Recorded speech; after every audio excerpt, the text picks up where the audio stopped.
J'ai encore à l'oreille ces craquements, ces bruits sinistres qui signaient la mort d'un être humain.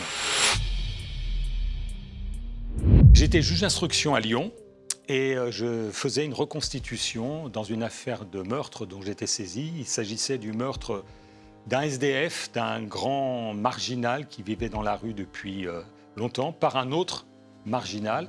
Ils avaient partagé un appartement squatté dans le centre de Lyon. Et alors qu'ils avaient bu énormément, ils s'étaient querellés, ils s'étaient disputés. Et l'un d'entre eux avait tué son compagnon de plusieurs coups de cutter. L'homme était mort et l'auteur est resté pendant une quinzaine de jours à dormir à côté du cadavre de sa victime. Et donc, il a été arrêté quelques temps plus tard, il a reconnu les faits.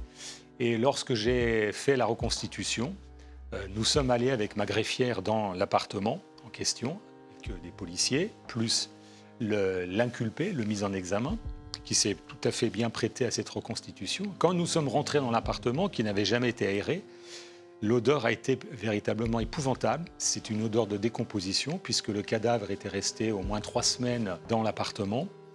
Et donc, c'était quelque chose d'assez incroyable. D'ailleurs, ma greffière s'était munie, elle avait eu raison d'un petit mouchoir imbibé de parfum qu'elle avait sous le nez. On aurait bien aimé d'ailleurs partager ce mouchoir. Mais il n'y avait pas seulement l'odeur. C'est que lorsque nous avons pénétré dans l'appartement, on a senti des craquements sous nos pieds. On pensait que c'était des coquilles de noix, de noisettes. Et finalement, en regardant d'un peu plus près, on s'était aperçu qu'il s'agissait de larves de mouches. C'est les mouches qui pondent leurs œufs sur les cadavres. C'était séché et il y en avait partout dans l'appartement.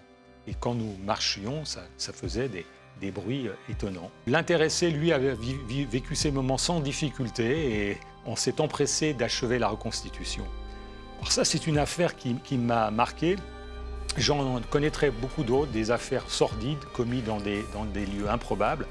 Mais j'ai encore à l'oreille ces craquements, ces bruits sinistres qui finalement signaient la mort d'un être humain.